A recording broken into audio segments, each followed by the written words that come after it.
All right, yes, guys, welcome back to another episode. A little bit of housekeeping at the start. I forget it every time, so making a point of it this time. If you're on YouTube, subscribe, notifications on. Instagram, follow us, Amen Brother Podcast. Obviously, we love DMs, we love questions, so hit us up. Patreon, we've got a Patreon. Subscribe to that. The link will be somewhere on our Instagram. There's also clips going up as well. Right, enough of that. We've got a guest in today. Another guest, another vocalist, which will be happy. We need more vocalists, he's always saying. We've got a top tier one in today. Obviously, you'd have seen the name from the title. She's got an album coming out, which we're going to talk about today, which is very exciting. Debut album. Yeah, it's Ruth Royall. Thanks for joining us. Oh, thanks for having me. How are you? I'm pretty good, yeah. Feeling a little bit under the weather. It's just we've been just talking about, but I'm fighting through. I'm doing it. It was illness chat, baby chat, lack of sleep chat. Yeah, exactly. Just real adults. I was talking about mortgages about 2 minutes ago as well. Just real adult stuff. Yeah, real adulting hard to start off. This is where life thing. Yeah, come all the way down from Bristol zone. I appreciate it.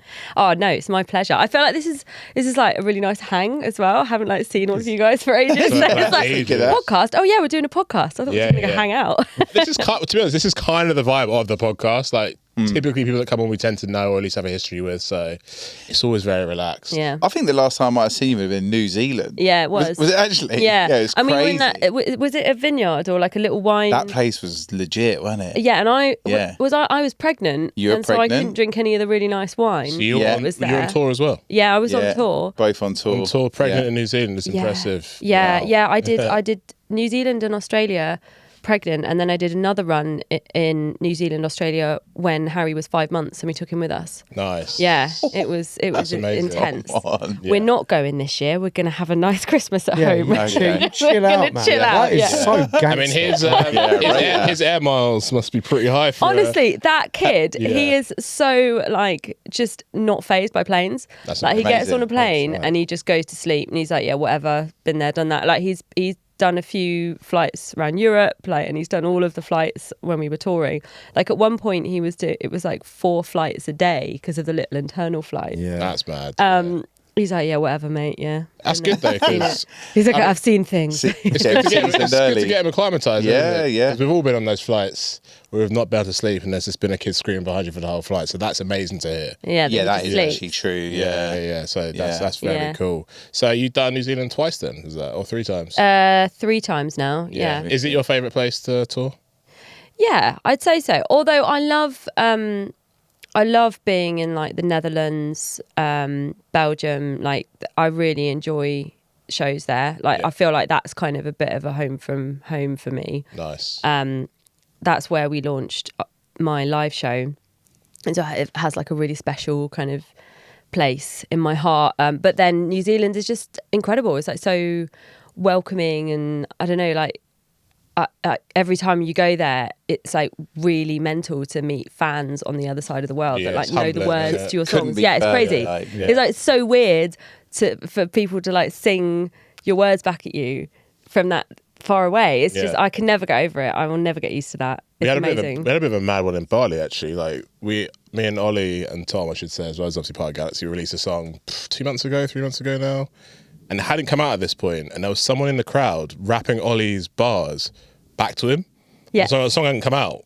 And this guy was from Indonesia, and I was like, mega Dusky fan. Literally Dusky's #1 fan in the world. I was like, how have you learnt that? The song's not even out yet. It's mad, isn't it? Oh, it's amazing. Commitment. I got so much love for that. I don't know if you guys feel the same, but that's the stuff that makes you want to keep going through all the really difficult shit. Oh, can I swear on the Yeah, of course you can. Sorry. You can definitely swear on it. Fucking crack on. We're on it. But all the difficult stuff in the industry. You do a show like that, and you're like, oh yeah, it's actually quite fun, isn't it? It's quite good. Yeah, I mean, so true. I feel like there's probably more days that are not like that than there are like that at the moment, but it makes those ones more special as well, I'd say. Yeah. I mean, you just got back from a Australia, New Zealand tour, didn't you? I did indeed, yeah. I was out there for 2 weekends. But I totally agree. Whether it's Australia and New Zealand or Japan or Mexico, the that one conversation you might, or that interaction. For me, it's obviously a conversation because I'm not there writing and singing lyrics on my tunes. We leave that to the professionals. You definitely don't. No, you haven't. No, you haven't. Anyway, let's carry on to the point I was making. Shut up. Carry on with the point I was making. That interaction you have with that person on the other side of the world, because they've heard your music and responded to it and had that emotional connection with it. For me, I always hang around and have a little smoke after the show. And I'll end up having a 5-10 minute conversation with someone, and just it always blows my mind. I'm like, I'm here in Mexico, for example, with someone who knows our music. How nuts is that? I was in Belgium doing Rampage, and I did this like interview afterwards for this. I can't remember what they were called, but they're doing like a drum and bass documentary. And the English guy, guys. Yeah, we know. And the guy was a massive fan of Friend. Oh, really? Yeah, and he was like, he just kept talking about Friend, and I was like, oh, that's nice. He was like, that's nice, mate. I've released lots of other music since then. Yeah, it was really nice. I just thought I'd let you know. It is a great tune. We'll talk about the Poland Rice. We will. We'll come on to that. Because what we want to do, what we do with all of our guests, is kind of do like a bit of a recap of your like career in music and even your life before that as well, like what got you into it. Just for anyone who doesn't, I don't know your full story, so even for us it's interesting to hear it as well. I feel like we need a jingle for this segment. Yeah, we should. We need some sort of like little intro to get to know your artist. That's it. Maybe. Oh, Ruth, you might be the one doing this for us, man. And we can even put a name in Breako underneath that. There you go. We'll produce it. Yeah. Let's do it. Nice. Let's do it. Rich, you can. There you go, Dan. You can hype us up while we do it. It's fine. I'm happy to sit Do a this little one 4 out. bar at the end. Just 4 bars though. Just 4. Just I'm not sure I can do that. think you can do ADHD means it's got to be at least 64 otherwise. Yeah, the section's actually a whole song. Yeah. But yeah, so I guess earliest music memory, kind of take us right back. Like what was your first experience like hearing music, performing music? We want to hear it all. Well, I've worked in music from a really young age. I worked from the age of 14 in music. Wow. So I was home educated, and I think that was the catalyst for me really like doing what I wanted to do. Like I was really encouraged to do music from a really young age, and my mom and the people that I was around were like, she's really into it, so let's encourage that and sort of help.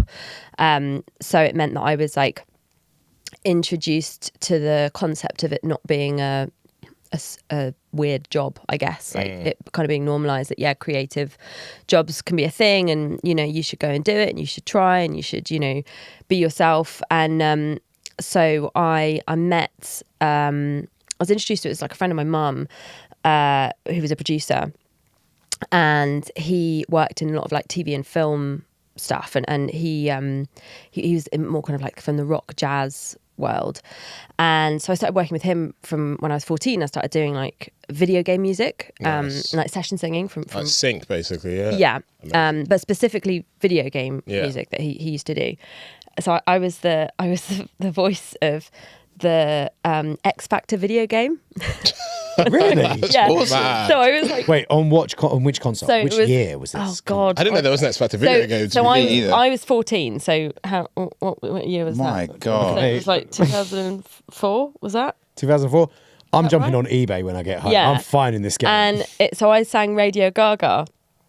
And that was like this, and you had to like match my vocal on the game. Oh, it was like one of those singers, Yeah. okay, like Guitar Hero type thing. Yeah, exactly, Okay. exactly. Okay, Yeah. So that was kind of my first introduction to like working in music, and then Side note, that's it was quite mad. pretty mental. Yeah. And so I then so this producer that I worked with, he had this like little indie label, and I started working with that label, and he put together like a jazz band around me with these incredible musicians, and we recorded my first EP in Abbey Road, just casual.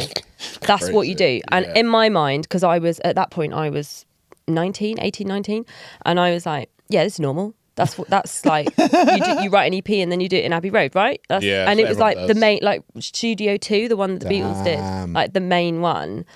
And it was crazy. Like we did this tour around Germany. Like it was a really cool experience.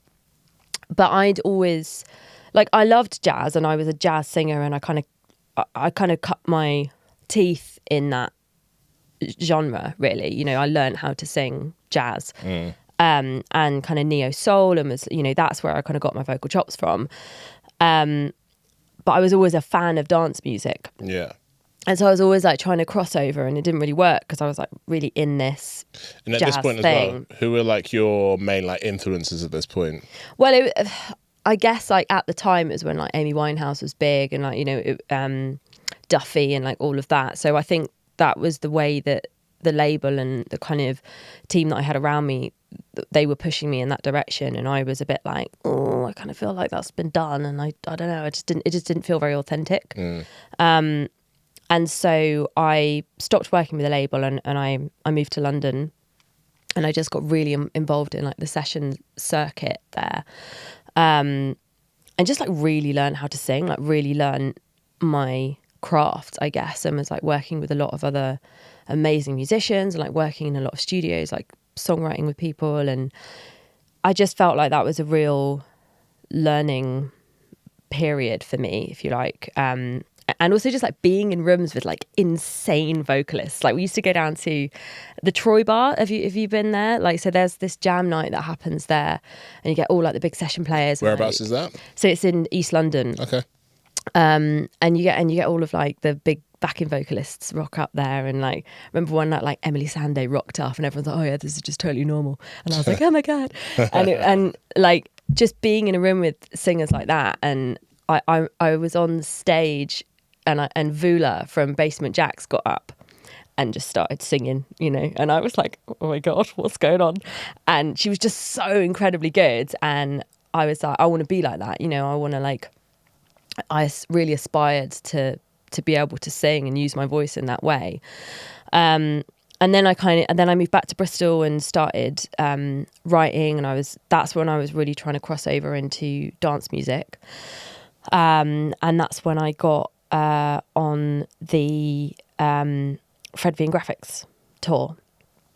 And then that was kind of like, Had you done a song with him at this point? no. So I did an audition with their tour manager, Jon, who managed me for a while. That he basically was like, oh, they're looking for a new vocalist for their live project. Do you want to audition? And because I was doing a lot of like session stuff at this point, I was like, yeah, great. So auditioned, and it just felt like going downstream. Like it was really. It felt like coming home. But it was so great. Like it was the first time that I felt like I'd been recognised as an artist, and I'd like come away from being a singer for hire. And were you, just so before we delve into that, so were you doing like songwriting for other people as well before? Okay. Yeah, so I was doing all sorts of stuff.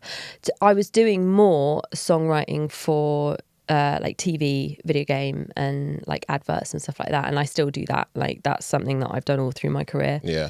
And that's what I did a lot of when I was in London, which was really fun. So yeah, I guess that's a brief overview of me. Is that enough info? Do you want more?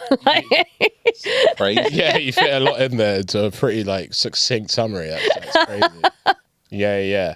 Okay, so let's go from this audition then at Fred V and Graphics, because I guess from what I saw, I mean, my first kind of coming across Ruth Royall, the project, was definitely Solvent Records, I believe. Yeah. And that would have been around the time of maybe like lockdown, I feel like 2020. Yeah. So this Fred V and Graphics, I'm assuming, was before that, right? So that was 2018. Okay. And 2020 was when I started really getting known in the drum and bass scene. And had you had a release between 2018 and 2020, or was it 2020 onwards? Well, when had we done Running in the Dark? Because it was actually Running in the Dark was one of the breakthrough tunes for me. Yeah. That was one of the tunes that really started getting me known. And then I can't remember if I did a tune with Josh after that or before. I think it was before, because I did I think it was Refuge. That was the first one.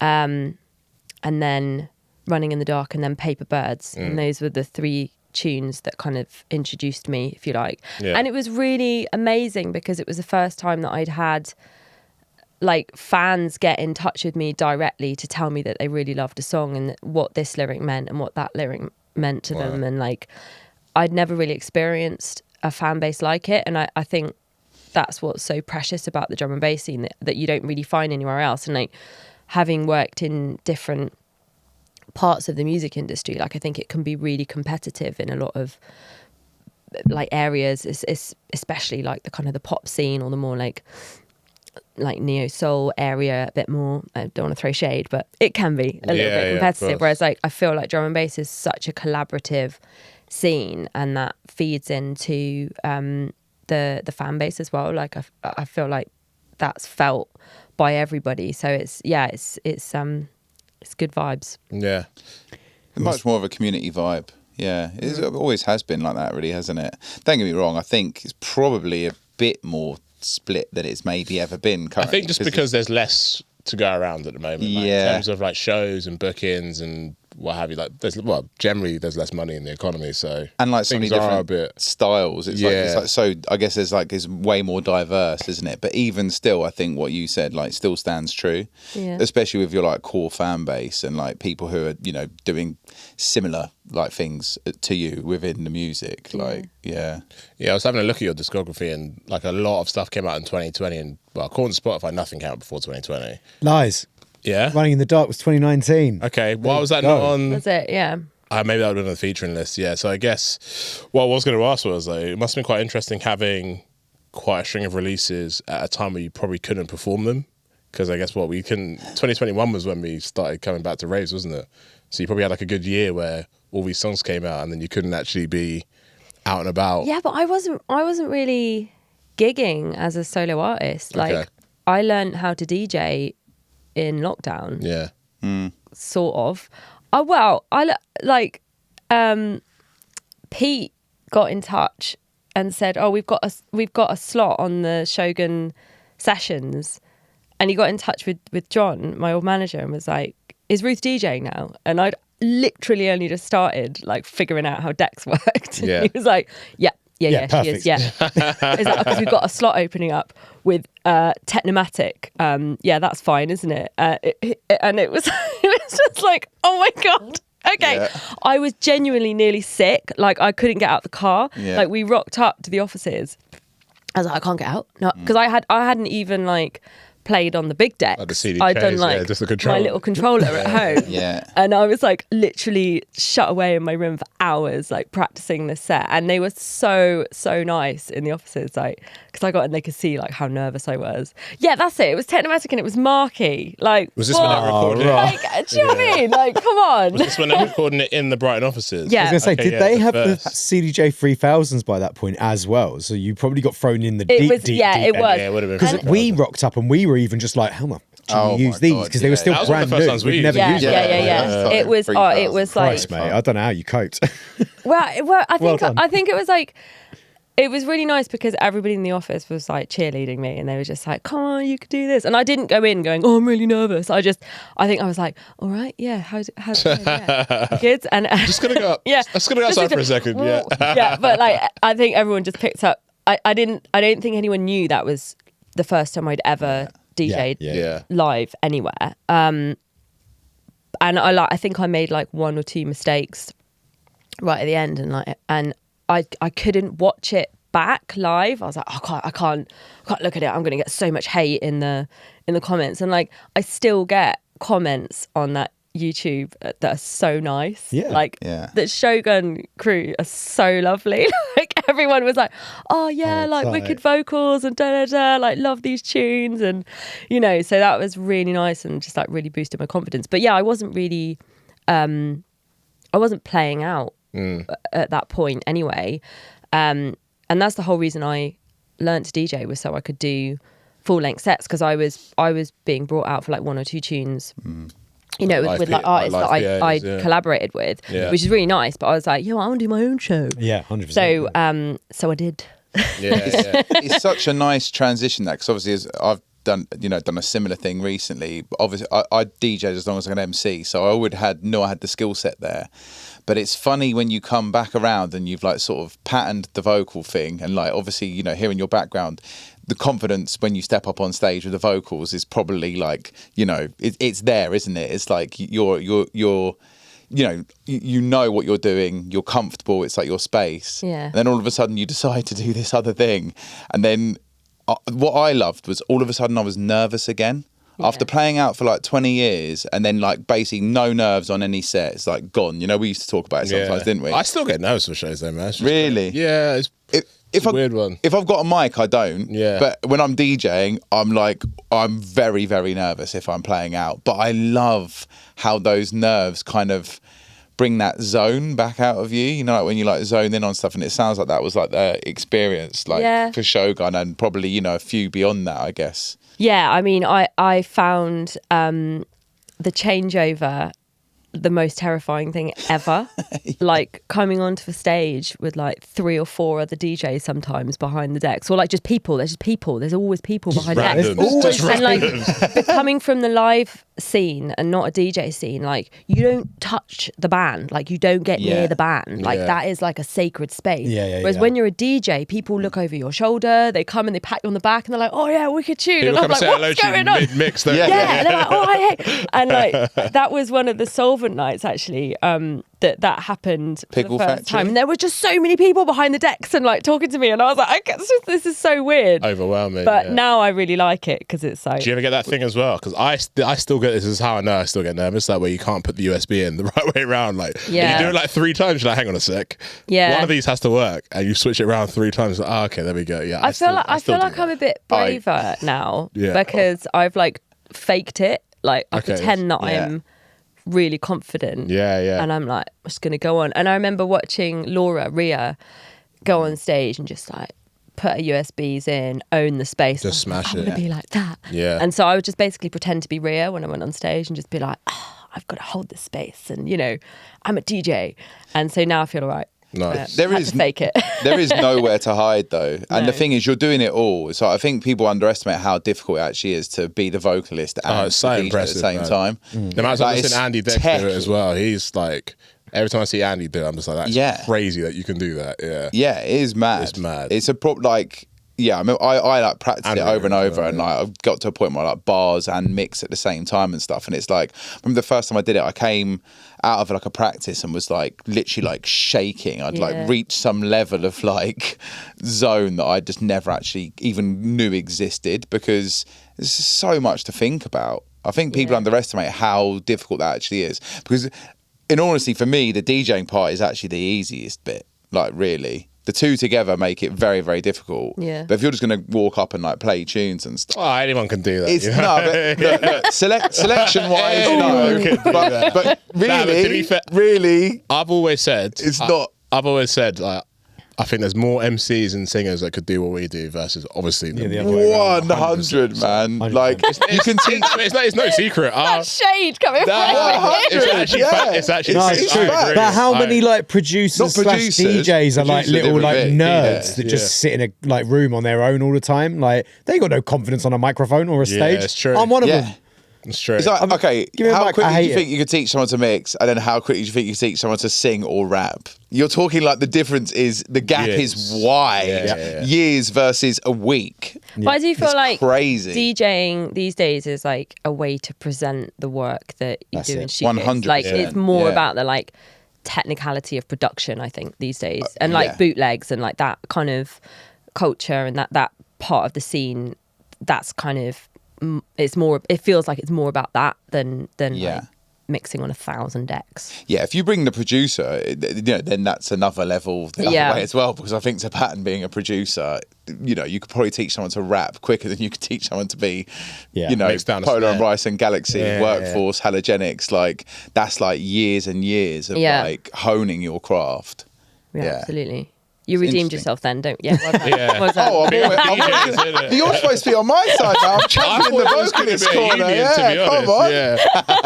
I really thought it was going to be Ruth saw you digging a hole and she was like, no, you're on your ones there, mate. She's like, I know about this negative podcast guy. I don't want to be on his side, mate. The moany guy. Don't side with the moany guy. So it isn't DJing and singing now, is it? Because it is like it's more live thing, isn't it? Well, so it's funny. I've like come full circle. So I launched my live show at the end of 2020. Where are we now? 2023. So 3, yeah. So it was December, and I launched it because I was 3 months pregnant and then I only did like 3 shows. It was a Bristol show, was it? So we did it in the Netherlands. Nice. With Fibre. Oh yes, I remember. It was amazing. Oh my Yeah. God, it's such a sick show. Like, and like huge love to the Fibre guys, because like they have really championed that live drum and bass thing, and also it's presenting my more kind of like multi-genre stuff. So like the garage and the dubstep and the breaks is all in that show. And I don't DJ that stuff. I only DJ drum and bass. So we did that show, and then we did like 2 more, but then I had a baby and got too pregnant. I was like massive on the last show. I literally remember seeing a clip of you, probably your last show before you like were effectively went off on maternity leave. And I was drumming. Yes, I remember that drumming with video. this, like, massive I was bump, like, yeah. fair play, man. Yeah. Oh, mate, my feet hurt after that show. That was really cool. But that was like a Bristol That was the Bristol one I was thinking of. home show, which was really cool. And then I had a bit of a break. But we're taking. In fact, I can announce something on this podcast. Oh, go on then. Which you haven't announced, but I can announce it here. So we're presenting my album at ADE with my live show. Sick. Sick. Wow. Yeah, it's really sick, and that's with Fibre. So We have the venue mad. already? Yes, is Bitter Zoit. When is I keep ADE? being It's told October. the October, 18th yeah. Okay, I'm going to go or this something, year because literally every year it rolls around, I'm always like, oh, why did I not go? It's really good. It is fun. great. But I keep being No told work gets done, by I'm the way. pronouncing the name of the venue wrong, so I apologise for that. Well, maybe we'll try and Johan can put a little graphic up. But that's wicked. And then we're going on tour in December in the Netherlands again with like a concert tour. So it's just like 3 shows. And we finish at Melkweg, which is crazy. Amazing. Yeah, wicked. With the live show. Yeah. So I've been doing all my DJing stuff and all my sort of DJing touring. And now I seem to have come full circle where I'm like up front. And what is the live front. show setup at the moment? Let's maybe tantalise some people. Talk us through the setup at the moment then. So it's live drums and a horn section and DJ. So the way that I've laid it out is the drummer's at the front with me. So it's like drummer, DJ, me, and then the horns are on like a raised platform at the back. So she's like almost the top line instrument. Nice. She's sick as well. Like she's called, her stage name's Repercussion. So good. But yeah, she's a really good mate of mine as well. And then the horn section is 3-part horn section, one of which is my baby daddy, Sam, my partner. Keep it in the family. Yeah, exactly. But it's a real show. Like it's a real like performance. Like the horns, it looks amazing, and they come down, like move around, and like Ree stands up, and like it's a real show. And I love curating a show, and I do sometimes find like with the DJing I feel a bit stuck behind the decks, and because I'm like doing so much, I don't always connect as much as I'd like with the audience, whereas with the live show I can really just bond with the It's funny, crowd. you're not actually the first person to say that to me who does like a similar thing. I think it was Charlie who I was having a conversation with, who said something similar about like the DJ and singing thing is good, but like it's the connection that you kind of miss a little bit. Yeah. And kind of tying into what you were saying about how DJ producers are maybe a bit more like not that confident. Maybe that's why we're quite good at like standing behind the decks and having like a barrier Between and us a front and man, like an MC in front of us or whatever. It's a bit more comfortable, I'd say.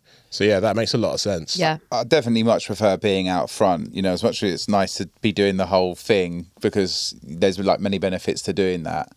I would much rather actually have like a DJ that like works for me, and then I could just do like showcase my show and actually focus on patterning the vocals as opposed to meeting somewhere in the middle. Because I think when you DJ, ultimately the hosting element and the how many lyrics I spit is probably taken down at least 35%. Yeah. Because you're having to concentrate on mix. keeping the music Yeah, going. instantly. The moment you're DJing, it's a methodical thing and you're focused on this and not them. Whereas when you're there using your voice, it's an emotional, you're out there in the front, you've got that emotional attachment with the crowd. Yeah, I could see why you've kind of Yeah, you've and there's, steered like, back into that. Like, There's so much like content of me online, just like looking like Just down. at my desk, just and Welcome like, to the DJ world. and or I look like I don't look very happy because I'm thinking about, right, I got that chat coming in there, like I missed that hotkey, I've got to run out the front now, shit, or like me just like frantically running back behind the decks, just trying to like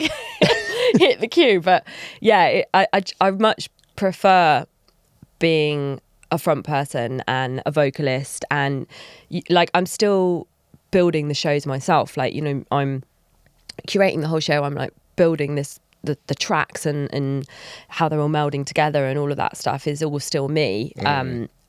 But I just get to kind of be out the front, and you know, it's wicked to write horn parts and just get really musical again. And How did you like learn to do that? Like that's like a whole new skill, right? on the job, mate. I Yeah. don't know. Yeah.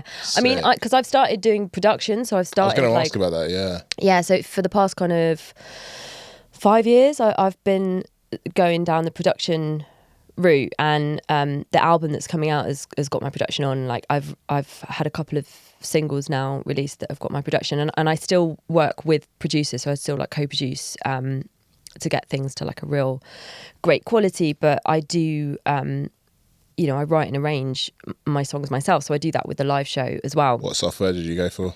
Well, I use Logic. Okay. That's my home, but it's because of recording vocals. So Yeah. you know, that's I was like, if it ain't broke, don't Don't fix fix it. You Whatever know? you're comfortable Yeah, with. everyone's like, Yeah. "God, you got to use Ableton." I'm like, No. You don't. no, I'm fine. But whatever you're comfy with. we're not going to have that chat either, because I feel like every producer's sick of that chat. Yeah. Rich Yeah. is like, I can't even be asked. Yeah. Yeah, but I love it. I really Yeah. love it, and I love being able to express what I want something to sound like. And you know, I work with a lot of the same collaborators now, and I feel like we're on a really good level of like communication. Like I work with Echo and Sidetrack a lot. We're going to come on. Yeah. We're going to come on to that, though. I've got a whole bit whole about that, whole but lot of things. Yeah, come on. I'm working a lot with Sean, Dr. P at the moment. He's Nice. co-produced most. I saw that when you sent me the album link over. I saw that. That's Yeah. That was a blast for the past. That's a mad one, isn't it? Yeah. Because it's like, yeah, He's done a lot of co-production on across the whole album. nice. Which is really nice, and like he did a lot of work with my stems, and it's amazing to have feedback from a producer that I look up to like that, being like, this is wicked, like, you know, I've not had to do that much, like there's just some mixing stuff or like sonic stuff to make this work on a big system, or you know, and it's a real confidence boost, because I really produce by feel. Like, you know, I'm not a trained producer, I still think of myself as a really new producer. I am a really new producer, but it's nice to be able to make music that makes me feel good, and actually have these really accomplished producers going, yeah, mate, that's Yeah. good. That's what you need. I'll be honest, that's the best way around to be. Like, we've had this conversation a lot recently. I've had this conversation a lot outside of the podcast as well, in terms of like how production now is like, because there's so many tutorials out there, Patreons, everything, all this great material. I think we spoke about it with Oscar as well, didn't we? Like, it's really easy. Well, not easy. Like, I think a lot of people it's easy to focus on the technical first, because like you can literally watch a video of someone doing something, explaining it, and then recreate it.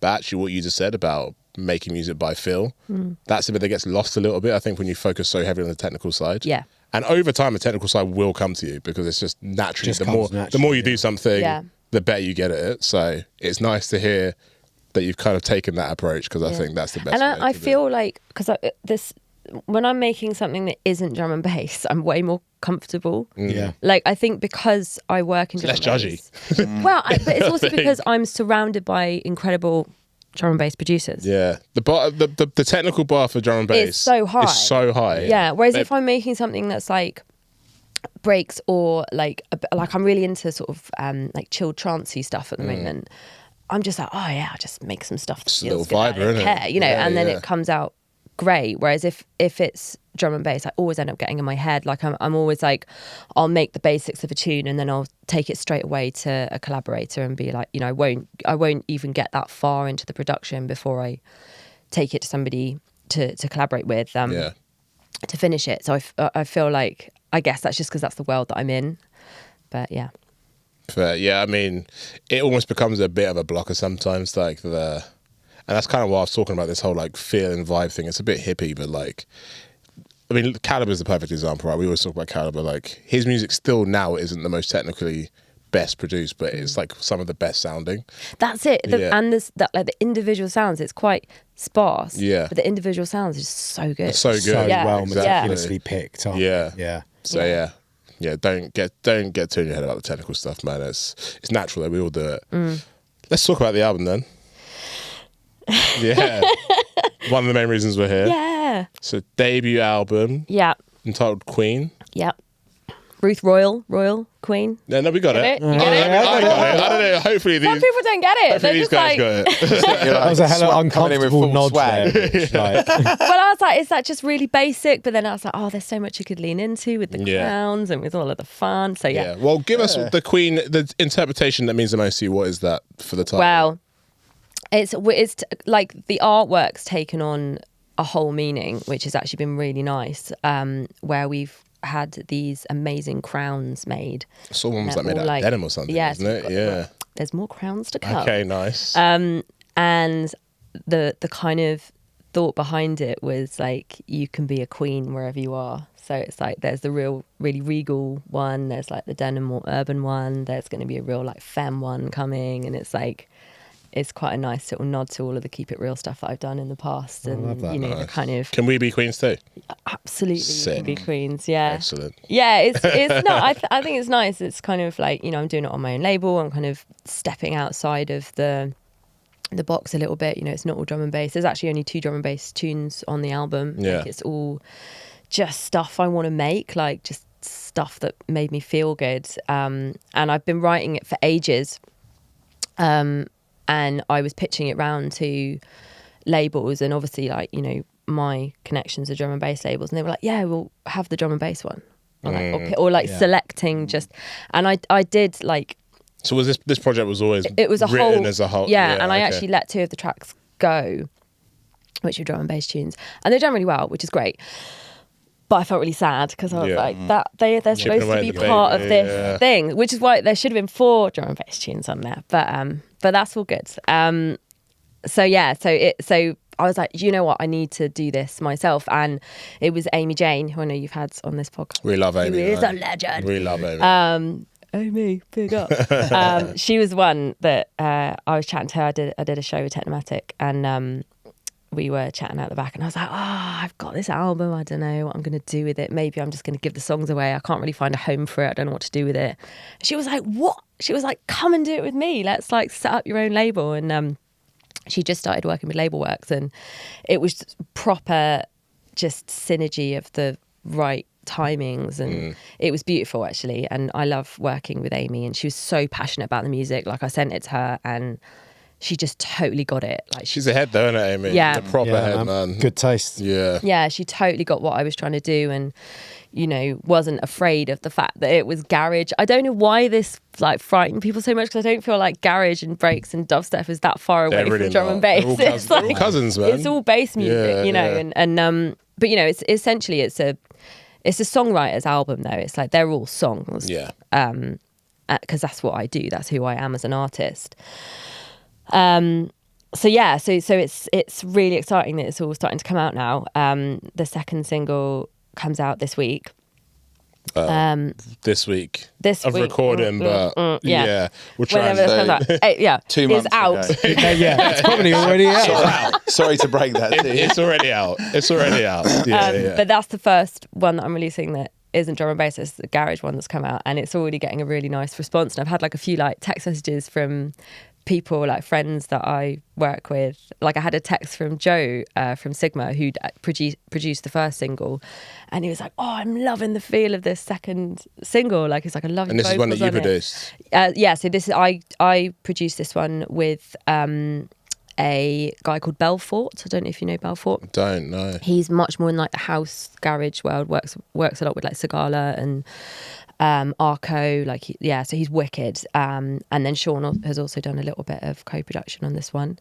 But yeah, this is the first time with my production chops on it. Nice. Oh yeah. But yeah, it's really nice. Cool, you know, it's mate. just like it feels really authentically me, and a really artistic project. You know, it's Well, I was gonna ask about the genre thing because obviously like you've got releases under the roof that aren't drum and bass before the album. The first thing I noticed when you sent me was most of it isn't drum and bass. yeah. And I guess is your process. I mean, you kind of alluded to it with the production side of it. Is your process for songwriting different when you're working on slower tempos versus a drum and bass track? Songwriting, no. Production, yes, I guess.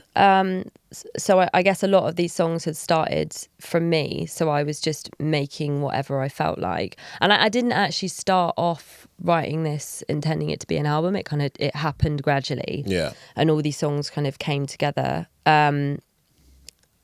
But yeah, I don't know. I don't really know. I just made songs that felt good. Yeah. And I've wanted, like I was saying to you before when I was working more in jazz, I'd wanted to work in dance music. I'd wanted to make dance music. That's the music that I love and I enjoy. And so it was always going to be in that space, but I wanted to kind of stretch out a little bit, I guess, from drum and bass and make some garage. Yeah. But yeah. No, I mean, I feel like this is where I'm going to sound a bit wanky again, but a true artist, I guess you can't be restricted by one sound and one speed, right? It has to be fit me in a box. I know, I literally didn't want to say that, but No, but it's true. It is true, and I think yeah. an album is the optimum position. Here we go. To Jack Pola album chat. Here Let's we go. The album is the best place for every artist to Yeah. sort of flex those creative wings Yeah. and really experiment, right? And Yeah. I think it's daunting to try and do it in a single or an EP format because then suddenly everyone goes, "You're changing who you are. I don't like this." Whereas if it comes in the form of an album, people get it, I think. Yeah. But Yeah. I think it's why I think so many people need to go and just take that first dive that you did and just go, yeah, I'm going to write my debut album. What Yeah. of it? Yeah. I'll self-release it. If no one else wants it, I'll do it. Yeah, it's That's literally what you did, right? Yeah. Yeah. Yeah, we do. Our first album came out on Solvent. yeah. Only in 2015, I think. 2016. Anyway, but yeah, we just self-released it because we sent it around to some people and it was very much like, we like these bits. We'll dissect that into one EP and then don't want to do that. Yeah, that's what I was getting. And it can be really disheartening. And I felt like I was with management at the time that was much more house focused, and I'd done that intentionally because I was thinking, I'll work with some management that have got kind of a wider scope in the dance world. But actually, I don't think I realised how drum and bass I was. Yeah, okay. Because I was introducing them to people, and they were wicked management. We still got on really well, but they were right, so hang on, so who's that and where's that promoter and how's that connected to that label? And I was like, right, well, so basically, and I was like, oh, actually this is still very much within the bass world, and I need to be working with people that really know this scene because that's where I live, if you like. I was going to ask you, would you consider yourself still a drum and bass? Now you've gone through this process of writing this album and it's majority not drum and bass. Yeah. How would you view yourself as an artist? Well, I don't know. I guess that's for everyone else to decide because I'm still the artist that I am. I feel like the music that I make is still quite gnarly. It's really emotional lyrics, but a little bit heavy bass lines. Yeah. You also said two of the tracks that got, you're talking about how it's disheartening. I remember a similar process when I was doing my album. It's we'll take these two with those two tracks, drum and bass tracks. Yeah. So you would have had more drum and bass tracks on there. And they've done really well, which is great. But I want them on my album. It's tricky, isn't it? They were supposed to be on my album. Yeah.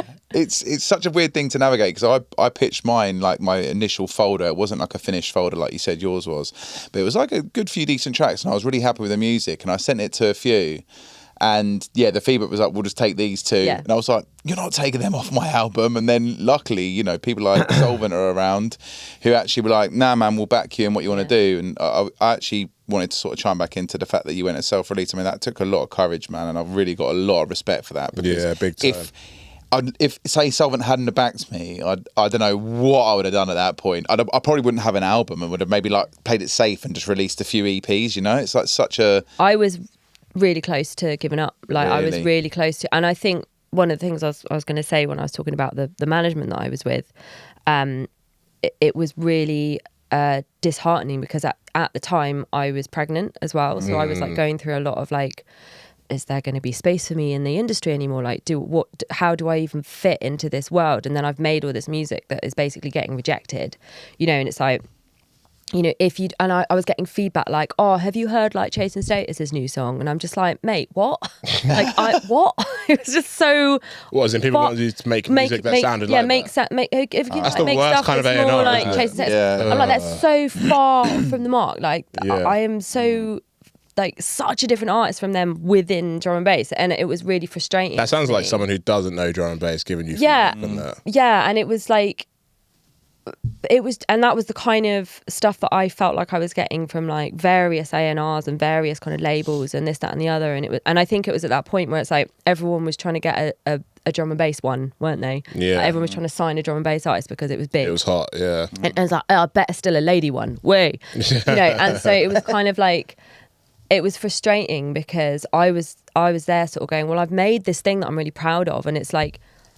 It's songs and it's art and it's something that is like a whole body of work and it's good, you know. I believed in it. I really believed in the music, and then I felt like the industry was just being the industry and not actually listening to the music. And it was like, we'll skip that one because that's not drum and bass. Oh, that's also not really going to fit into the house world. Oh, we don't really know where to put that. And I'm like, it's bass music.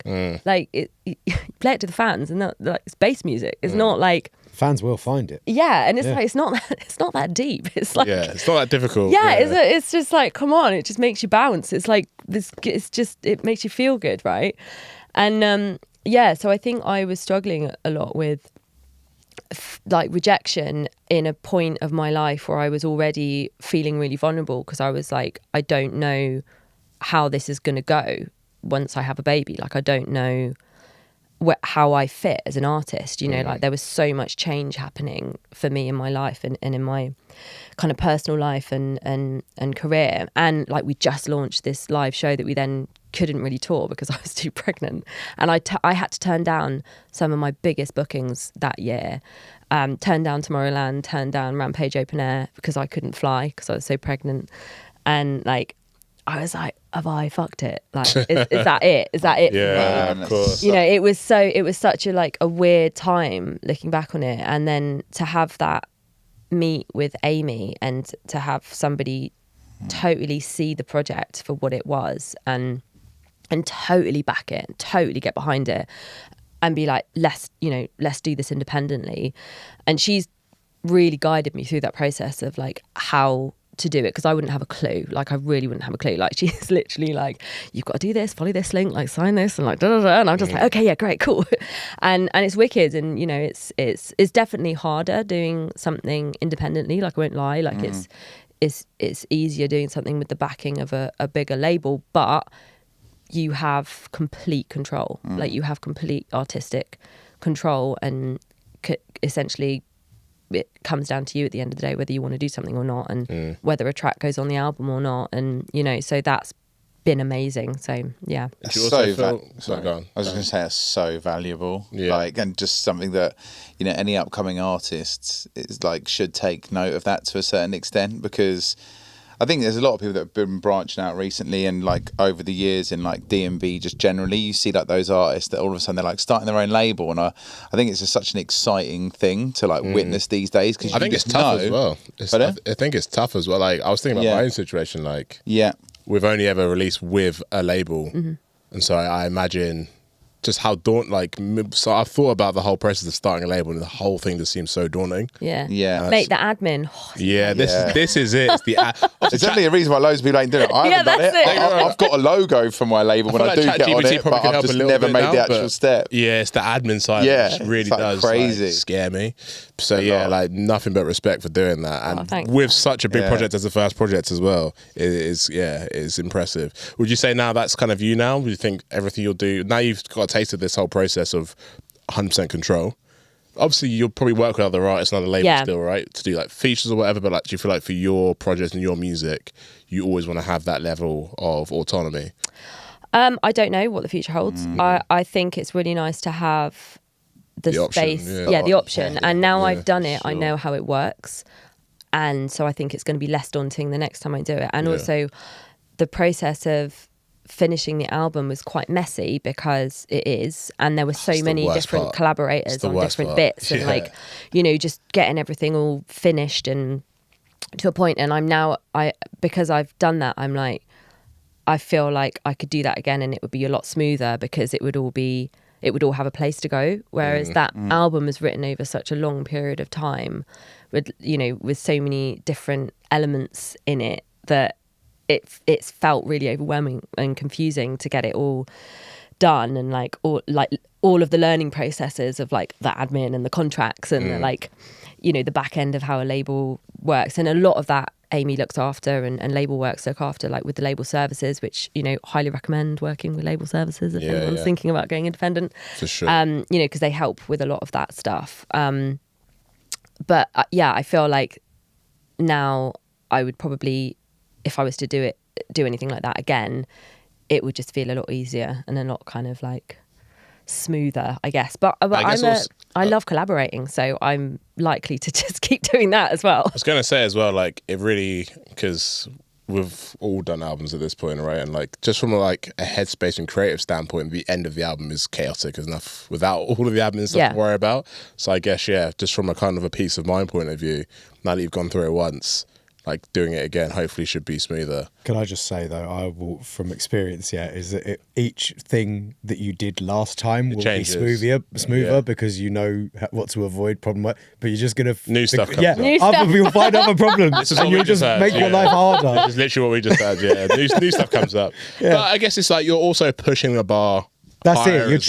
You're challenging yourself because you're like, well, that was easy, so how can I make it even better? Yeah. And then you'll throw more complicated. Yeah, more like complications. Exactly. But you're moving them yourself. You're making them narrower and narrower as you go. But I mean, I feel like that one thing that I feel really passionate about and that I like get a lot of joy from is the live show, and the album really feeds into the live show, and like the multi-genre stuff really feeds into that. So I feel like those two things are like go hand in hand, and I suspect that I'm only ever going to DJ drum and bass because that's like, I really enjoy doing that. And so I think the more kind of multi-genre stuff that I do, the more the live show will grow, I guess, and build. And that's I would like to see that happen. You know, I guess that's my little kind of manifesting that for the future. Just going back to the kind of time where you were just doing your live show and you were just about to have the baby. One question I wanted to ask, just from a kind of, it's be interesting to hear about it, is do you think, obviously having a child changes your life forever? Yeah. And kind of your mindset forever, and even like your brain chemistry to a certain extent probably changes, right? Yeah. Do you think your creative process also changed, like pre and post? That's a really good question. Every now and then I do come up with them. Every now and then. Don't tell him. I feel like I'm way more militant now about creativity. Is that from a time management point of view? Yeah.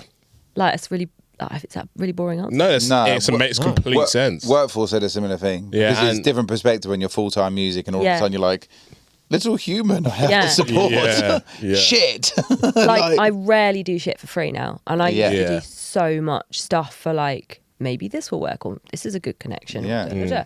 And honestly, like, if you just say to people, that's fine, but I've got to have a fee, like, everyone's really cool with it. I'm like, why have I not been doing this up until now? But I guess that's a golden nugget of right? I was like, what? But don't ask, you don't get. But I guess that's not just because because there's a little baby involved now, you've got less time, but it's also, I guess, surely there's a realization that your time is more valuable as 100%. well. And exactly. So if I'm going to have time away from my son, it has to be worth my while. And like, that 100%. Is just so, that's the difference. And I think because my job is creative, like everything that I do is music.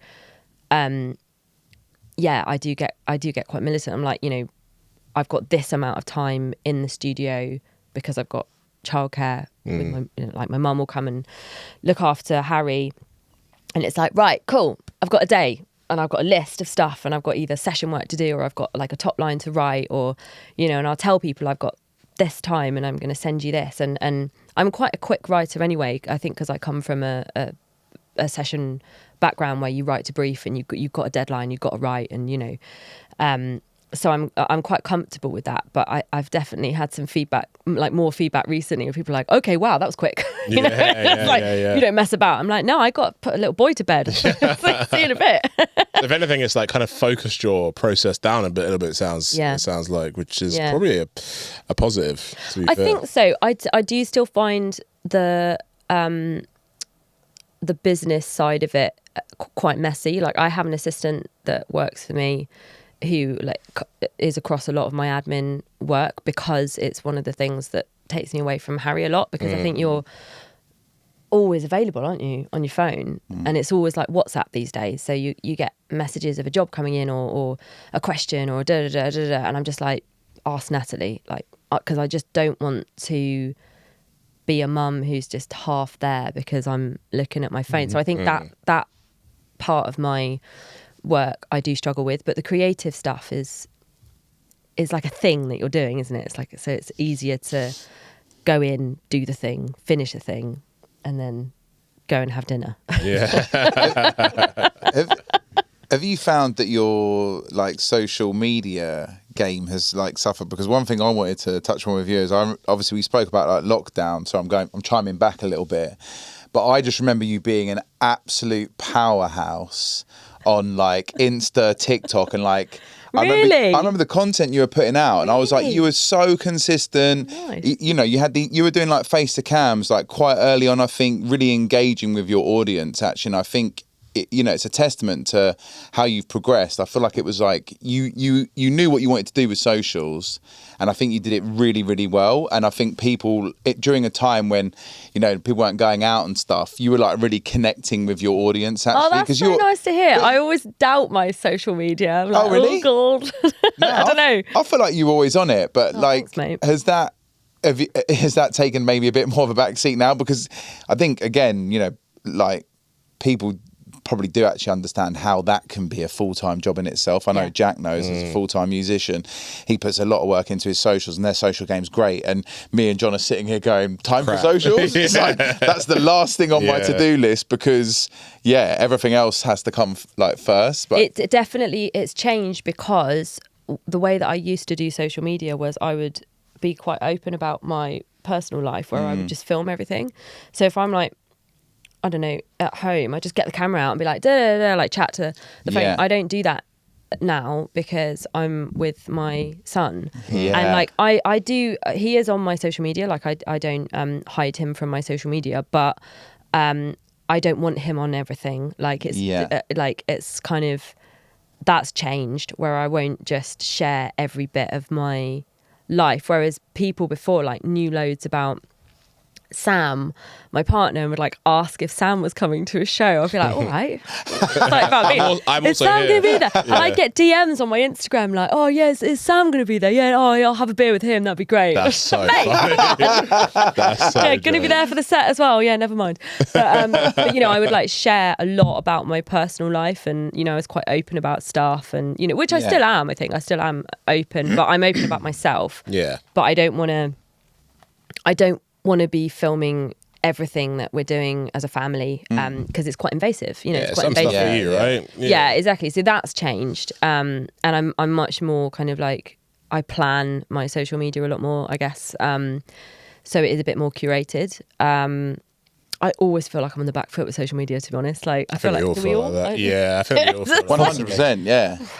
But I don't feel like you used to be. I feel like you said, it's interesting. You would be like, I pick up the camera and just off the cuff roll with it. Hot take on social media while we're talking about how stressful Albums and it feels like we're constantly not doing take. it right. Hot take: social media is not a competition. It is not a chore. It is merely us just making an announcement to the world that we're doing something. That's all it is, right? Yeah. And the moment we start thinking of it like that again, suddenly the metrics and the like and the reach doesn't really matter, because you just make another announcement for those that didn't hear about it the next day, and then you make another announcement about it the next day, and eventually it's just like, it don't matter. You're just trying your best, right? Yeah, I actually like that. It's very easy to be hard on yourself about it, but it's also so easy to be too hard on yourself about it, because there's no other platform like social media it depends what you do that has ever existed in mankind before. Yeah. We're a whole new generation of people that have got to deal with this mental this problem. beast. Yeah. This thing that Also, stresses us out. I think it depends what you do as well. So, like us as artists, for example, our primary job is as creators is to create, right? So,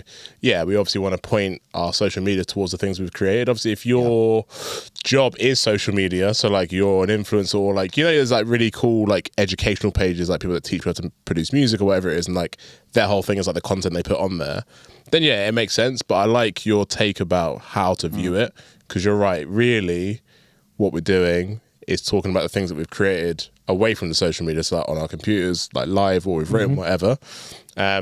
Yeah, I would like to get back to that. Yeah. It'll be very nice. It puts less pressure on it. It puts less, yeah, which I think sometimes it's easier it's said easy. than done, though, as well. Of course, but I appreciate, you know, you chucking that in there. But at the same time, I think what you said, if you can reshape the way you think about it, because like it's very easy to let it become this stressful thing, and like we're saying, we've got I people think having creating that outlook, controversial posts just for engagement now. Oh, 100, and that's coming to drum and bass. Like, Yeah. we're not gonna name. We all know what we're talking about. Yeah. We've seen some pretty Dickheads. borderline. Had to just throw that one out Yeah, there. but- People doing it, you're Do you know dickheads. what I mean? Though? You know who you we're are. seeing stuff now where we know the person doesn't really believe what they're posting. Yeah. But Yeah. they know it's going to get engagement. Dumbness. because It's like the clickbait thing, isn't it? clickbait And then thing. you're like 100%. thinking, you know, have you got to create content that's like lasts for this long and like it's going to hook people in with this, that, and the other. I hate that. Yeah. Did not Yeah. get into this game to content create. Sorry. Yeah. Like, Yeah. I do struggle with social media, and like it's something that I have sort of struggled with for a long time in terms of like what it does to us, and that like comparison culture, and what it does to like how we feel about ourselves and mental health. And you know, there's some really, really great elements to it, which is essentially connectivity, which is what you were talking about, you know. And I think that's really, really positive. But I think the comparison side of it, and the like seeing people's best bits, is just not good for you. It's insincere as well, isn't and it? it's not real. Like you Yeah. don't. That's not what life is like. When you actually chat to a person, you get the whole thing. You don't get Exactly. this kind of like glamorized thing. And I do think like TikTok is kind of taking us away from that a little bit, which is good, because the stuff that is much more, what's the word, like ad hoc, like off the cuff, Yeah, just like does a bit better, more organic. Yeah. which I think is really good, because you can be a bit more authentic. But like that sort of shiny Instagram thing, which I definitely do. We all listen. we all do it. Yeah, I We all mean, do I'm it. an artist. I have to We've sell all my had wares. shows where like the crowd hasn't been the best. We haven't posted it or whatever. But like, you know, Yeah. I have people when I've been I've had quite a lot of anxiety through my like sort of postpartum, when I was touring with my baby and all of that stuff, because it was really fucking stressful. And I had so many people being like, oh my God, you're killing it. And like, you know, this, that and the other, and just like bigging up this whole thing. I was like, I just had a massive panic attack in an airport. Like, you know, I didn't put that on Instagram, Yeah, you know, yeah. but I think it's really important to share that stuff, because then people kind of realize that you're human and the same as them, and they're human. And I don't think it's healthy to share all these shiny things. That's why I love doing podcasts, because you actually get to know the person, and you're not like seeing when I've had a whole like done other podcasts other than this one. I'm so sorry. But like when you know, you've had like full hair and makeup and you're like lip syncing to this new tune, you know, great, love that for you. But like Yeah. that's not the only thing. That So- exactly, yeah. It's about having the balance between the two. It's all right to have the dressed up stuff to help sell your wares, as you Yeah. put it. But it's also nice to put out this genuine version of yourself into the world as well. Yeah. I think especially when we're not, I don't know, we're not quick fit. We're not Mr. Quick Fit. Like, we've got an emotional like we're trying to build an emotional connection We're with the sensitive art, right? beings. We're sensitive individuals. We're not selling you a packet of ham. Yeah. Like, this is an emotional transaction. that's it. That's like, I think Emotional transactions. Yeah. That's good. it is I'm an just coming up with emotional the transaction. bars today. You know, you're talking about how you can't train someone to be an MC. Bosh. 1 hour, mate. Natural Done. talent. Done it. Natural Completed it, talent. mate. Smash the weed vape right before the pod. Mind has been expanded. Yeah. Where were we going with that tangent? I know you were on fire. I don't know. I didn't want to interrupt. No, that was all I had to say. You pulled a little John, and then now it's just all come to. It's not easy, is it? I do want to shout out because what you were saying about like kind of putting both sides on social media. Someone who does that really well. Actually, I don't think we've ever shouted him out, but Similar, I think, is very good at that. Every time he has to miss a show, or like he just says, "I'm coming off social media for XYZ reason," he keeps it very real. And I think that we could all do a bit more of that. I think it's if you want to, though. I don't think you yeah. have to share those more kind of personal things. But I don't feel right not, if that makes sense. Like it feels like I'm not being honest. If I don't also share those difficult bits, you know. And I talk a lot about how like I was doing some like stories at the start of the year, and I was just like, I've lost a lot of confidence since I had a baby because this industry is not built for mums. It's not built for parents. Like you don't know, there's no blueprint to follow as a new mum. And I was like, okay, so my tonic, if you like, to it, my antidote is that I'm going to just be myself, and I'm going to just do what feels good, and you know, that's it. That's what I'm going to do. And I just sort of put that on Instagram, and the fact that I'd said that I'd lost a lot of confidence, everyone was it really resonated, and got so many like DMs from it, like messages from that story of people being like, oh, it's really nice that you've said that, because I feel like I can feel that, because I feel like I don't have confidence. And a lot of mums have really kind of reached out, like other mums in drum and bass as well. I've had some really lovely connections just over Instagram, like chats and discussions with other mums about how they're sort of feeling with it. And that comes from just being honest and sharing those things that maybe aren't as shiny, and you know, don't make you look as together. Slightly unhinged on no sleep. And I think ultimately though, that's because as we have already said, like we're trying to build those connections with people, and I think that's there's no better way to do that with your fan base than to show them that honest side of it. I think it's harder when you're throwing it up into something where you're like on Instagram, where literally anybody can see it. But there's all these like sort of not private, but sort of more close-knit platforms and stuff, isn't there? Like Patreon and they got that channels thing on Instagram now. There's the broad. I actually I have a WhatsApp community.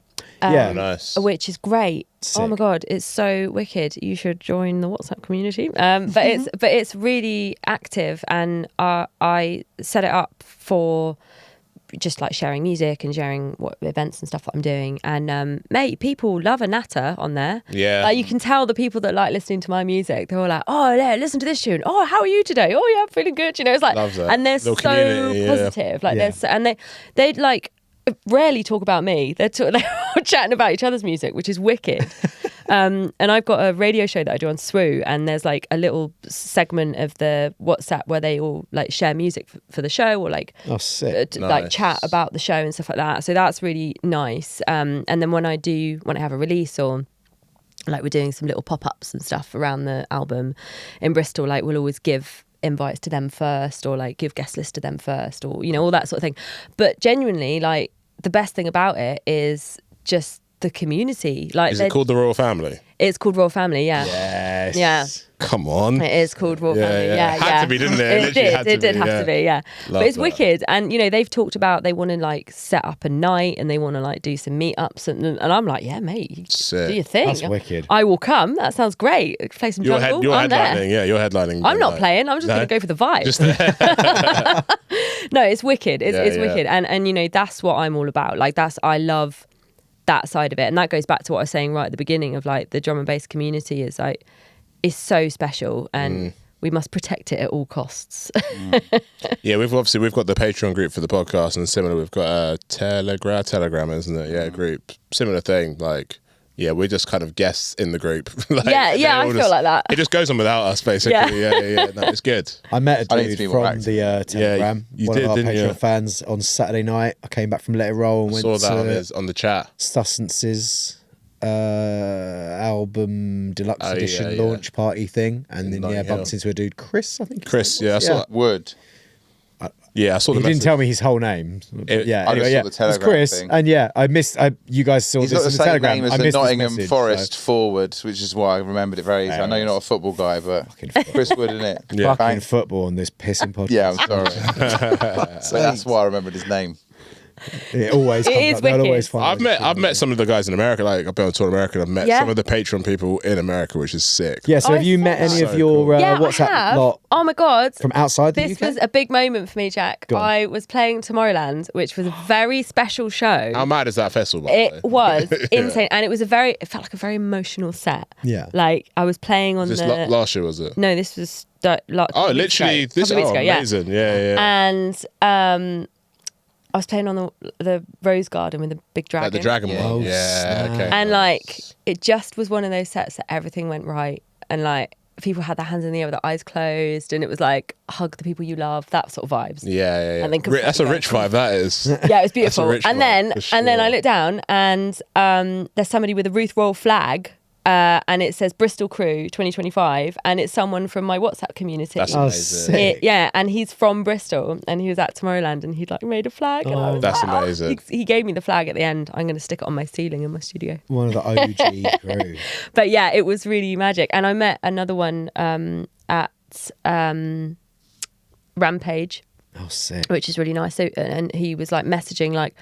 He was messaging the group with pictures of me on stage, and I was like, oh, sick. And then I came out the front and hung out with him for a bit, and he was really nice. And yeah, and actually ended up featuring him on my radio show. Oh, wicked. He's a sick vocalist, Stuart Rowe. You should go check him out. Sick. That's Well, mad. there you go. There's the plug. Yeah, There you go, Stuart. yeah.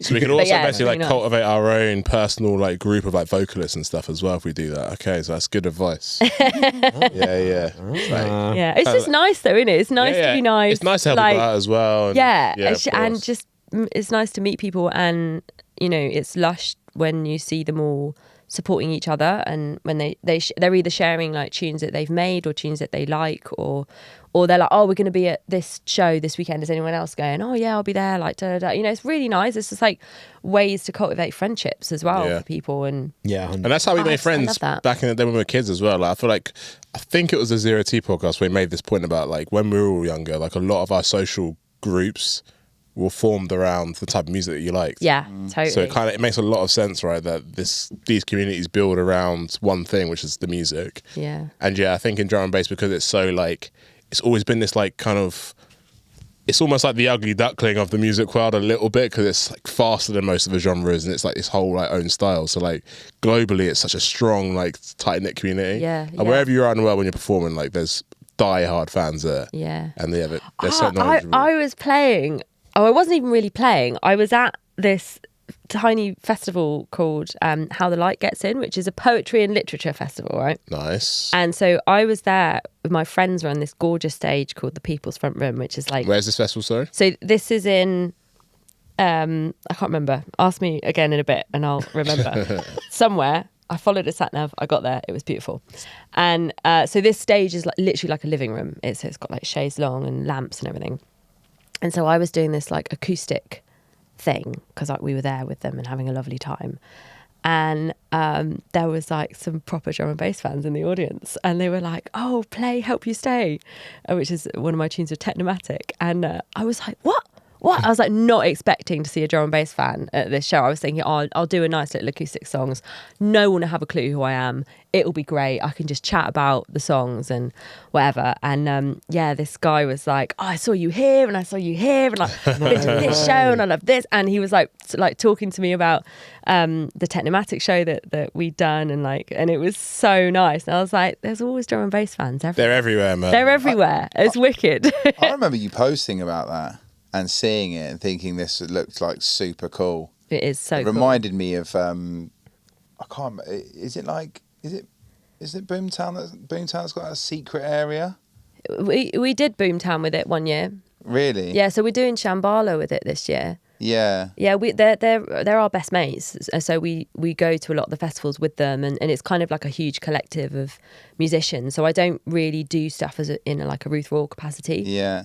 But we always play and like perform and usually do like bespoke shows that are acoustic or something like that. And it's just so much fun. It's wicked. It did look super cool. Yeah, it's great. Shambhala's going to be good. Shambhala that'd be is sick. unreal. I've never been. I love Shambhala. That's going to be Harry's first proper festival. Really? He's been What to loads done? of festivals. With the little baby ear protector. Yeah. What's the gold outfit you got Well, ready for him? he's been in and out of festivals though. He's like goes in and out and out. But like Shambhala, he's going to be there for the whole weekend. Nice. But yeah, we've got to get him kitted out in something, haven't we? Is it got? Actually, no. I think that's El Dorado. I got it wrong, but they do. Yeah, they Eldorado's have the themes. guy. It's very fancy dress oriented. It is, yeah. There's like There's a lot of nudity as well. baby be comfy with that. Yeah, Wonder I'll be loving that. Yeah, literally. I'm free. Yeah. Yeah. No, it's going to be good. It's going to be good. So I wanted to ask you just back on the album very quickly before, because I want to do some quick fire questions as well. But before we do that, collaborators, I said we'd talk about it. Yeah. Because one thing I did notice as well, again, looking through the discography, is like you've kind of stuck with the same few, like I think Freaks and Geeks, I think Yeah. Echo and Sidetrack, and it was actually quite nice to see them again feature on the album. Yeah. And I guess that was a very conscious decision from yourself, right? Yeah. What is it about working with these artists that you enjoy so much? We just click and we're really good friends. And I think that really matters. Like everyone that I've worked with on the album is a good mate. And that's made the process so lovely because they all want it to do well and they want me to do well. And like, they're not like in it for the, I don't know, in it for the money. They want to make music. And I think I've just sort of like found the people that I collaborate with really well as well. And I think especially like Jono and Jeff, Echo and Sidetrack are like, they know my sound, they know what it is I'm trying to do, and they really understand how to produce my voice. And that's the same with Sean, Dr. P. Like he's and it was really nice actually working with Sean because I was like, oh, I've got a load of tunes that I would like you to kind of like finish. I was like, they're pretty much there. And I'd worked with Belfort on a lot of the tunes. But I kind of wanted just that last little like 10%. And he was like, this is really fun. This is like, it's really fun to work on like an album that is very much a dance music album, but it's really different. And so that was like a really nice process doing that. And again, like he's just an incredible producer. So like just sonically, because like there's a tune that we did called Easy Fix, which is on the album. And he did a lot of work on that tune. And I was like, oh, it sounds sick, it's great. And he was like, yeah, there's a little bit more that I want to do. And I said, what? All right, I mean, it's finished. It's obviously finished because it sounds wicked. And he said, yeah, it's just a little bit more. And then he sent it back to me. I was like, fucking hell, that's so good. And it was, I don't know what he'd done, but oh my God, yeah. I was just like, it just sort of, it was amazing. So sausage fattener to 100. it was just so, and I think like he's really musical as well. Like the stuff that he hears, I've been learning a lot from, working with him. So that's really nice. And then also Joe from Sigma, I've been working with him a lot on stuff, and he produced Forevermore, which is the first single, and he actually produced one of the tunes that wasn't on the album but should have been.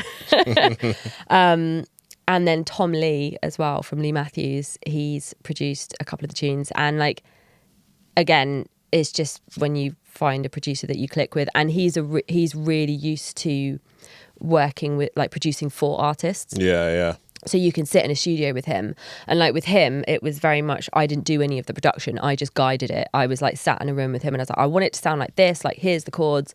I want it to do this here. I've got this idea for a bass line, and like, and I was like singing stuff at him, and he's so fast. He was like, yeah, okay, yeah. He was like, kind of like this, yeah. And it was just doing it. And I was like, yeah, great, yeah. And I was just getting more and more excited.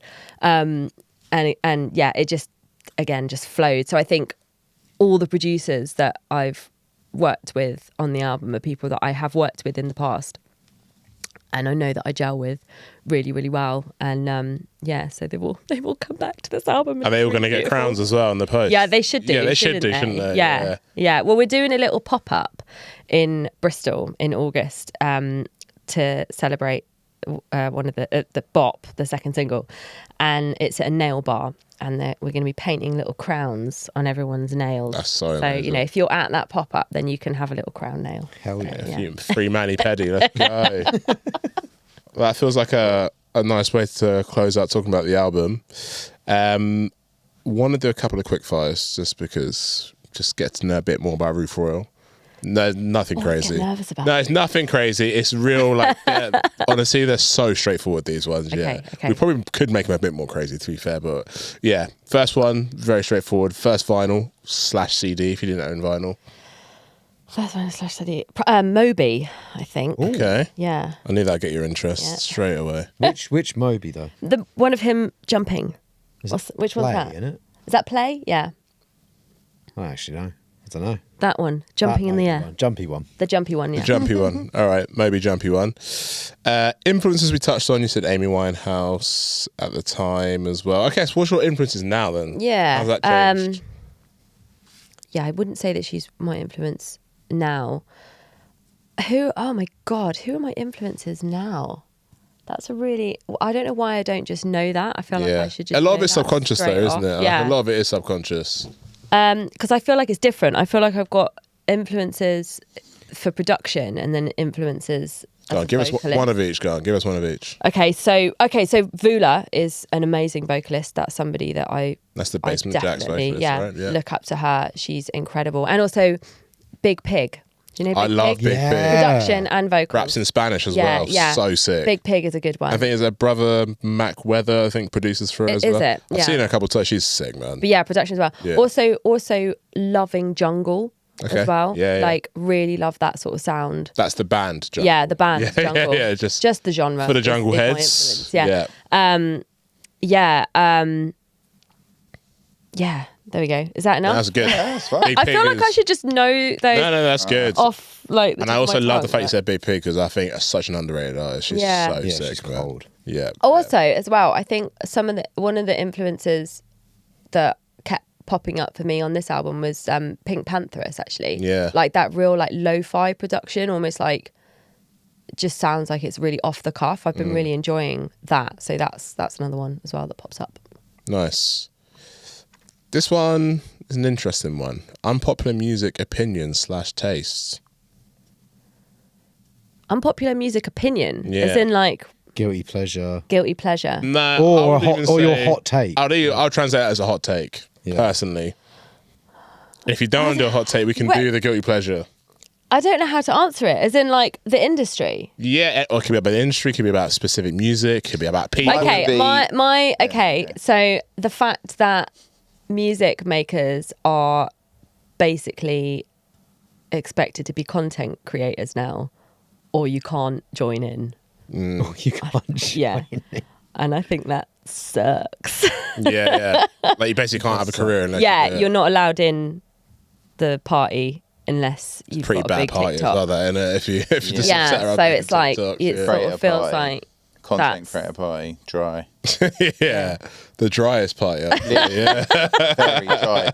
I guess. Is that right? Is that the right? Yeah, Yeah. that's I don't know, perfect. okay. You know what's funny actually Hope for you this understood the question. for this next one? Just not slagging We people off. maybe do we maybe need to word that a little bit better. Yeah, I'm gonna Maybe. change the wording of that. It's quite, it's, This next one's quite fun because basically it's past experience working with X label, X producer, but we didn't get a chance to talk about your Pearl and Bryson collabs. So yeah. let's combine the two. So yeah, talk to us about your experience working with.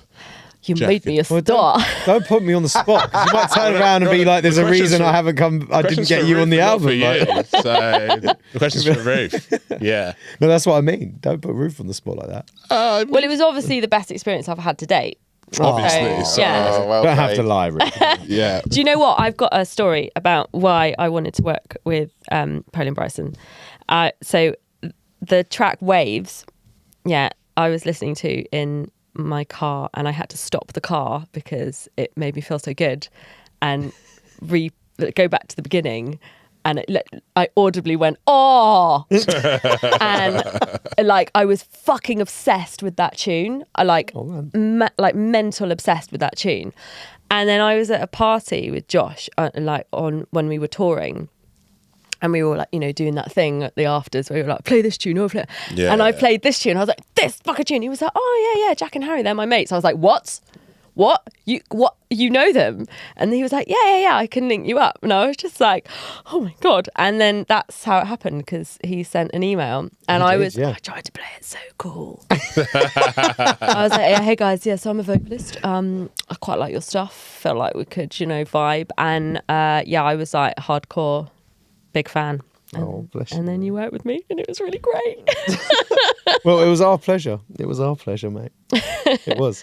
Well, just simply because I remember it as Josh putting us in touch. Yeah. And just being like, the way I remember it is Josh going, Jack, there is this shit hot. Oh, what the hell? I just got donked on the head by a cable. There is this shit hot singer songwriter that we've worked with and we've been working with called Ruth, who would love to write something with you. And I was like, wow, like what better sort of what's the word? Endorsement. Than from Josh. Yeah, see, he was really generous because like I do kind of owe him a lot because he literally like went round to a load of producers and was just like, there's this new vocalist, you've got to work with her. And coming from Josh, like everybody listened. And, you know, I was getting messages, like BC as well got in touch and like basically saying, oh, we hear you're this new vocalist. Like, really do you want to do something with us?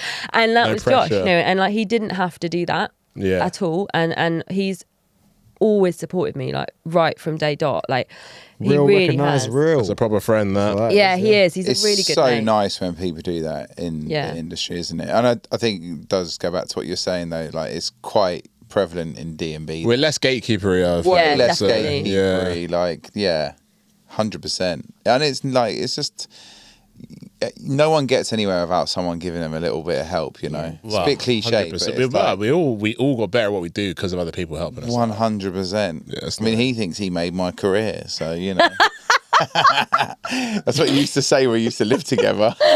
Highest stream tune. Just saying. Just saying. It's like, that's not the first time it's been mentioned on the podcast. It's the first time that I've brought it up. Highest stream tune.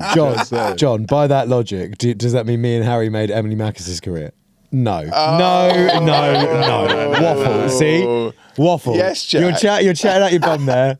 Also, name drop. These ones name drop, didn't he? Yeah, I did. Yeah. Fair. We were dropping names. Let me drop a name. Bruv. Yeah, it's fair. But no, I think the whole helping each other out is really the key thing here, isn't it?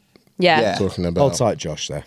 Two, Josh, what a Big G. love Yeah, to Josh. Josh is a G. Thanks, mate. Two more things I did forget. We had a few questions. I picked out a couple that I wanted to ask from the crowd or like fan questions. This one I really liked, and I think I want to ask this one for sure because it's quite an interesting one. So the question is from Warner D&B. He said, any genre, artist, band or era, who would your dream performance be with and why? I can answer this. Yeah, you already got that. Perfect. Yeah. Look at that. It would be cinematic orchestra. Okay. Yeah. Nice. Because I would love to perform in that capacity.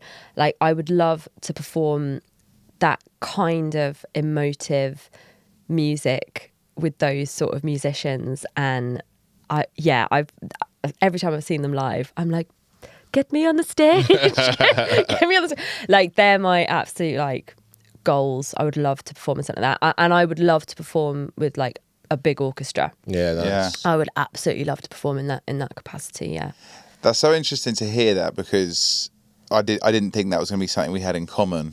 But like 100% cinematic orchestra, bonobo, emancipate, all this like emo. Yes. Like, I say emo, but like emotive 140. Yeah. I find myself writing to it quite a lot, and I've been searching for a few producers that are in that like vein recently, and like started this little side project that I'm like working on.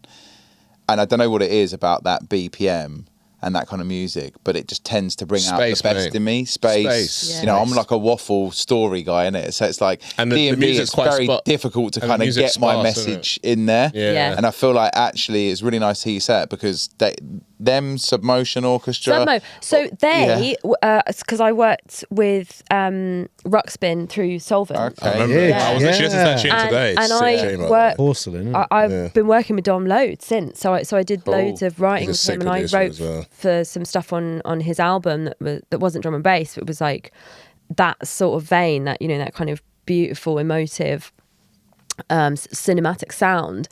And it was a bit of it was like a bit of a fangirl moment for me, like being in his studio. And we'd been working together for a while at this point, but he co-produced Apple Tree and some of my first like solo releases. And he was using the same delay, analog delay that was used on some of the Submo tracks On Ruby's voice, yeah. and I was like sat in the That is some of the studio best delays as being well, like, isn't it? oh Yeah. my god, this is so cool. And he was like, Yeah. do you want to go? I was like, no mate, you're good, I'll watch. Just watch. But he's so lovely and such an insanely good producer. Yeah, he's insane. But that was Wow. a real like moment for me in my career to be like, I'm working with the same producer that like produced all of those incredible tunes that Yeah. I love. You know, it's like, yeah. So I love that sound and would love to do some stuff. And definitely, Cool. I would like to do some like it as a feature. Like I wouldn't want to start a whole project like that. Yeah, you know? you Like, work with them doing that. I would want to yeah. go and like just be surrounded by their awesomeness. All right, so album 2 then. I'm seeing that in your future. We'll be back here talking about it. Yeah. Amazing. Actually, well, Mike Kiss also did just say shout out for being such a G. He didn't have a question. He just said Oh, shout you out, mate. basically. Oh, that's so nice. Yeah. We love Johnny on this podcast. as well. He He's is a don. an absolute legend. Yeah, proper don. Nice. I think that's a lovely way to end. We always have the shameless plug at the end. Obviously, we know the album's coming out, but let's give us some details, some dates. Yeah. What should we be looking out for? Can I Go just on. ask one other thing? Did you say what your label was called? Oh, yeah, I don't think you did. So my label Yeah. is called Royal Sound. Okay, Cool. nice. That wasn't mentioned, was it? I didn't miss No, that. no. Yeah, it is. Because I was like, at the end, I was going to cut in, but I was like, you know what? I'll try and wait till the end, and then do it as a shame. Yeah, it's called Royal Sound. I've not made a big sort of shout about the label because I Yeah. don't intend to, be signing other artists or anything like that. So Yeah. that's why I didn't want to do like It's more a vehicle a for label your- launch, if you Yeah. like. Yeah. Yeah. So it's more like just my own imprint that Yeah, I'm going to yeah. do my own stuff on. But it is called Royal Sound if you wanted to look it up. We originally called the live show Royal Sound, Yeah. but that felt too complicated. So it was like because people are like, what is Royal Sound? Like, is that different from Ruth Royall? It's like, Yeah. Yeah, so we're like, yeah. actually, no, it's just Ruth Royall live. Yeah. And then Royal Sound will be Cool. the label. So yeah, that's kind of how it's landed. But yeah. Nice. Release date for the album? So album's coming out 17th of October. And we got a few more singles to come before that. Some may already be out. when this- Some may already be. I don't know when the podcast is going out. Hopefully this gets out before your album. Yeah. Oh, definitely. Be Definitely. positive. Christ. We're terrible, but we're not that. Not that terrible. Yeah. I mean, Yeah. But we're Alright, we're well. gonna be doing it at ADE, so that's a good plug. So come to the ADE show. if Yeah. you're Nice. If there. you're in Amsterdam. Yeah, that's going to be really amazing with the live show, and then I go on tour in December in the Netherlands again, and tickets are on sale now for that, so you can go and get tickets. All of that info is on my Instagram. what was the date and venue of the Bristol Nail? So that's the 31st of August. Yeah. So that's a little pop-up, and if you join my WhatsApp community, you will get a little RSVP invite to They're that. probably going to miss out on this, realistically. Well, yeah, 31st yeah. of August. It's going to be tight, but Yeah. potentially going to miss that So one. sorry about that. Anyone that was there, big Let up us know yourself. how it was. Yeah, hit us up. Let us know how it was. Yeah. we are gonna do a little Bristol listening party towards the end of the year, but that hasn't been booked yet. But I share all of the stuff on my Instagram mainly and on my Make sure you on my follow Ruth's WhatsApp. Instagram. Yeah, so Yeah. Ruth Raw Music, And then free that you can get to our WhatsApp group, the Yeah. Royal family. Raw Family. Yeah, There we lots go. of royal play on words with all of this It's stuff. such a brandable name. Yeah. It makes sense. Smart. Queen, Smart. Royal Sound, Royal Family. Yeah, it goes on. Nice. Well, thank you so much for coming on. I really Thanks so enjoyed much this for having me. I've chat. had so much fun. It's been it's really nice. been a really nice chat. And like I said, album 2, feel free to come back. Oh, I will, mate. Right. Wash.